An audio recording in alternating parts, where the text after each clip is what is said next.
well, it was muted when I was race manager at Crayford. That Ladbrokes then were looking or investigating to run under their own rules of racing, which again it's part of, you call it Ladbrokes Corals Entain now.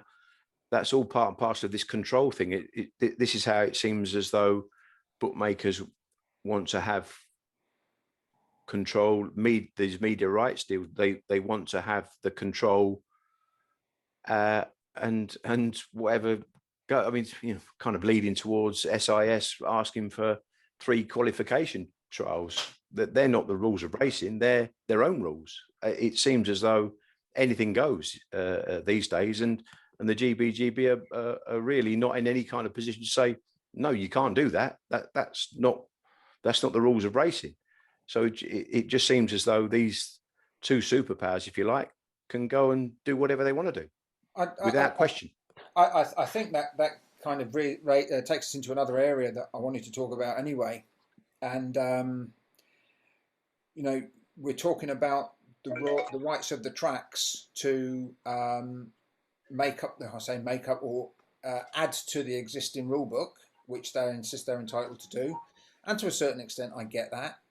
But we'll find at various tracks, and I think Nottingham is a very good example. One of the Irish trainers said to me once, I've never been to a track with so many rules and regulations as Nottingham.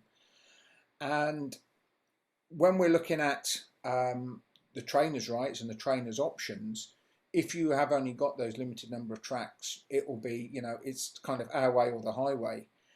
Which leads me to ask you, Peter, within the ARC tracks, I believe the majority of the trainers have contracts at the ARC tracks.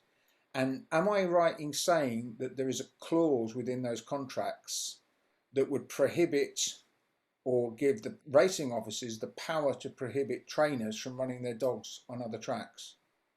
I was asked this question the other day regarding that, and I've had a good look through the contract, and I think there is something in there what could be used in that sort of way. So I'd be very, very horrified and worried if that were the case.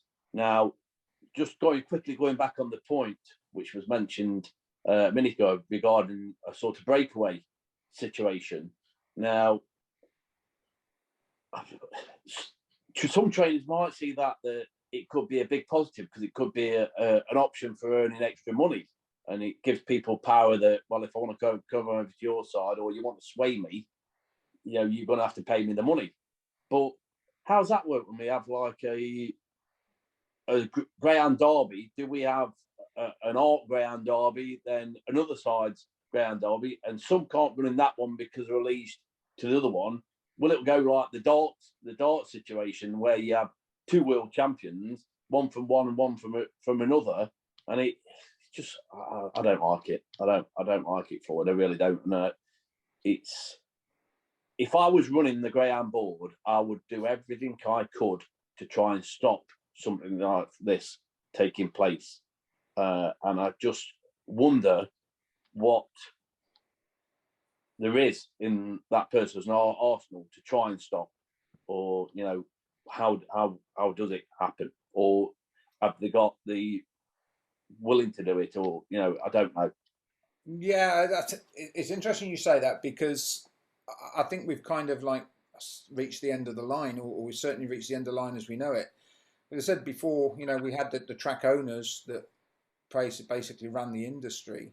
Then we had the betting industry that ran the Greyhound industry, and anybody that doesn't see that is a bit naive.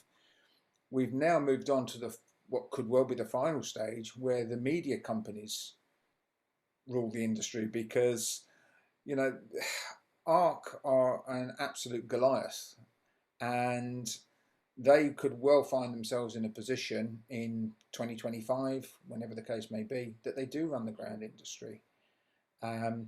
Whether or not they can pull it off, whether or not they'd want to pull it off, there's a lot of kind of conspiracy theories and thinking the worst here. And I have some journalistic colleagues who would take a much more enlightened view on it and think that these are nice people and that they're going to do what's best for the Greyhound industry. Maybe they're right.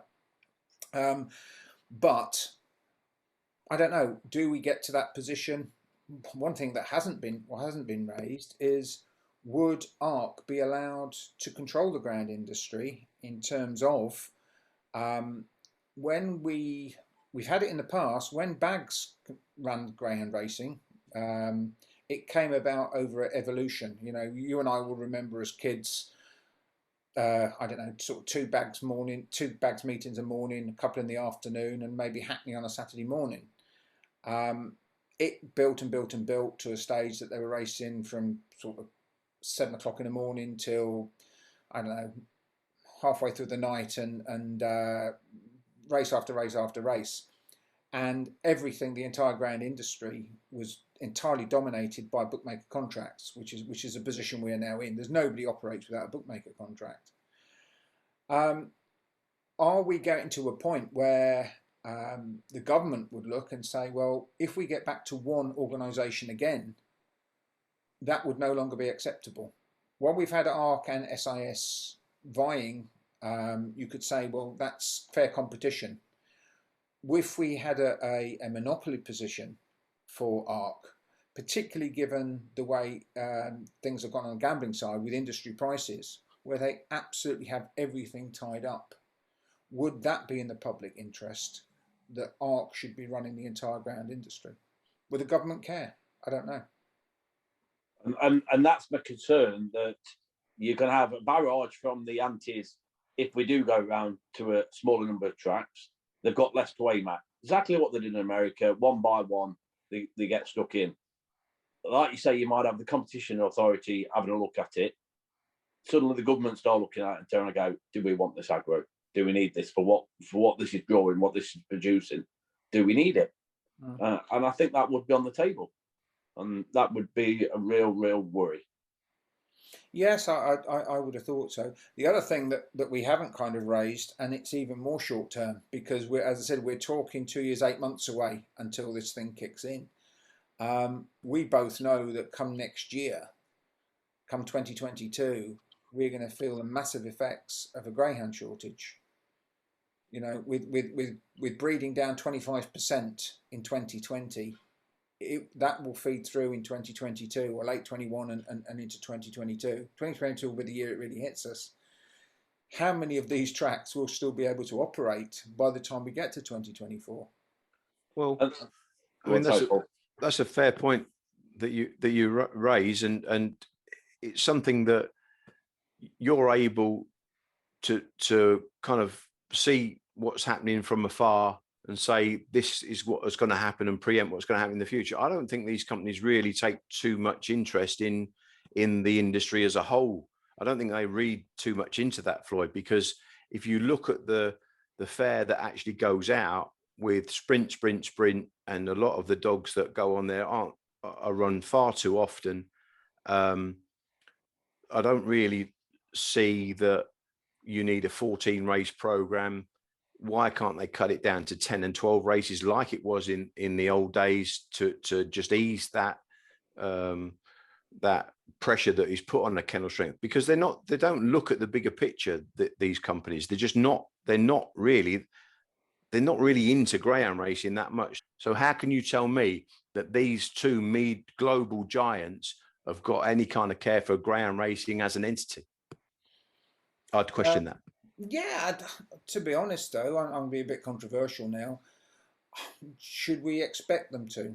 And that was my point. I look at things from a business sometimes. You know, you have to pull yourself away from the actual, because we love the sport and we're into it and we are greyhound people. You've got to look that you've got business people there, which you've got shareholders, which run the business. They're not worried if it's two mice running around sometimes. It's their business. And the people at the top of these businesses probably don't even understand greyhound racing, aren't into greyhound racing. They see the spreadsheets with the figures on, and that's all they're interested in. You know, the accountants run most of these things nowadays, and it's just figures. They're not worried about. They must have businesses galore that they don't actually are interested in. It's just them numbers on the sheet. And from somebody who's run business before, sometimes that is all you're interested in, the top numbers on the sheet. But because we're into the sport, we want to look at it a bit further. But we can't moan when somebody isn't, and we allow them to not be interested. And that's what we as a sport, we're allowing it, and we shouldn't. Yeah. When you say we as a sport are allowing that, I can't try hard to get my head around that sort of thing, Peter. And you were the one earlier on in this this call that quite rightly said that the less tracks, the more that the antis are going to get to highlight, picking on certain tracks or certain races. Or I do feel that the people that run the sport have got some kind of they've got some kind of memorandum which says we need to look after these greyhounds. We can't just keep using them as numbers. It's not a normal business, Peter. It's not like you're supplying toilet rolls to Tesco's. You're supplying dogs, living things. So that's where, in my opinion, all this war with the swinging of punches, they lose sight of what's really important, and that, as a greyhound purist, is annoying from my perspective.